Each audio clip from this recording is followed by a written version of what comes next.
उसका भी विरोध हुआ था और उसमें भी कई बड़े बदलाव किए गए। मेरा कहने का मतलब ये है कि हर मजहब का जो अपना पर्सनल लॉ बोर्ड है उसमें कई बड़े बदलाव की जरूरत है। तो इन बड़े बदलाव से आपको दिक्कत क्या है, क्यों दिक्कत आखिर महसूस हो रही है?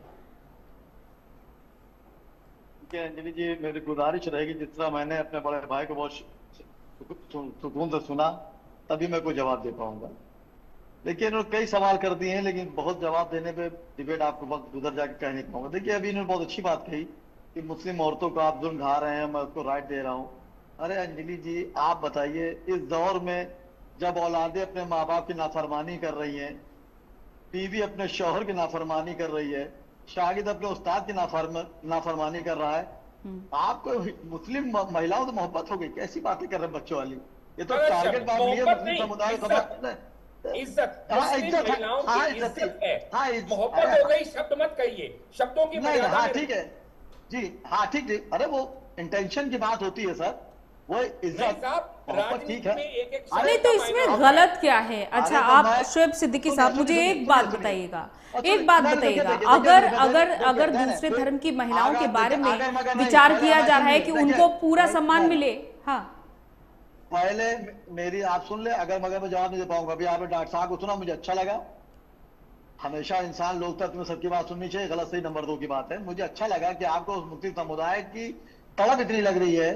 सुदेंशु जी से सवाल कर लिएगा, बहुत काबिल नेता है, पहले टीएमसी में थे, फिर हट के मुख्यमंत्री बन गए, और उनका जो शपथ ग्रहण हुआ, वो शपथ जो उनका हुआ था, मैं समझता हूँ आजादी आजादी ना ना, देखिए शुभेंदु अधिकारी अब इस समय क्या कर रहे हैं?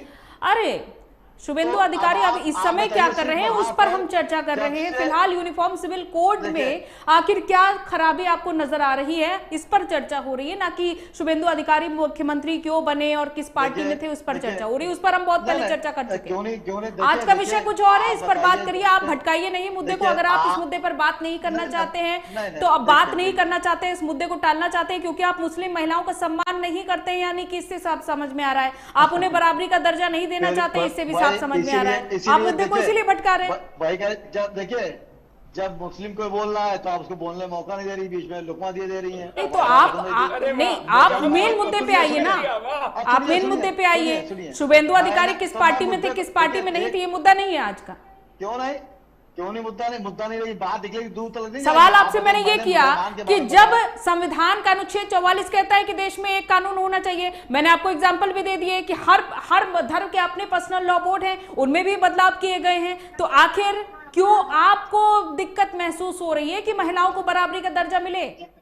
बात महिलाओं की हो रही है, बात किसी धर्म में बदलाव की नहीं हो रही है। कोड भी शरिया का लगा लो ना, मंजूर है क्या क्रिमिनल कोड शरिया का लगाना?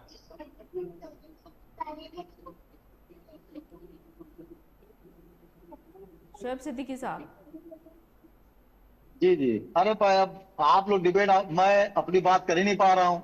जैसे सवाल जी देखिए, शुभेंदु अधिकारी के आप पार्टी बदलने पर बात कर रहे हैं तो वो फिर अलग मसला हो जाता है, उस पर हम चर्चा कर चुके हैं और इस पर फिर कभी हम चर्चा कर लेंगे। लेकिन अभी आप जो सवाल किए हैं उस सवाल से आप भटकाना चाहते हैं, इसलिए आप इस मुद्दे को पूरी तरीके से डाइवर्ट कर चुके हैं, डाइवर्ट कर रहे हैं। तो फिर कोई बात नहीं, आज इस चर्चा की फिलहाल समाप्ति कर देते हैं अगर आप डाइवर्ट करना चाहते हैं। नहीं डाइवर्ट मैं सुनिए, तो मैं कह रहा हूँ, सुनिए, मैं सीधी बात कर रहा हूँ, सुन तो लिए। आपने कहा कि मुसलमान में महिलाओं को वो मर्तबा नहीं दिया जाता है, इसी पे मैंने आपसे कहा कि मुसलमानों में औरतों को बहुत बड़ा मर्तबा दिया गया है हमारे वहां। लेकिन आपने जिस तरह बातें करी वो मुझे समझ में नहीं है कि आप कहना क्या चाह रही हैं। भाई मैंने कहा कि इस दौर में अगर चलिए, बहुत बहुत शुक्रिया आप दोनों का हमारे साथ इस चर्चा में जुड़ने के लिए। तो फिलहाल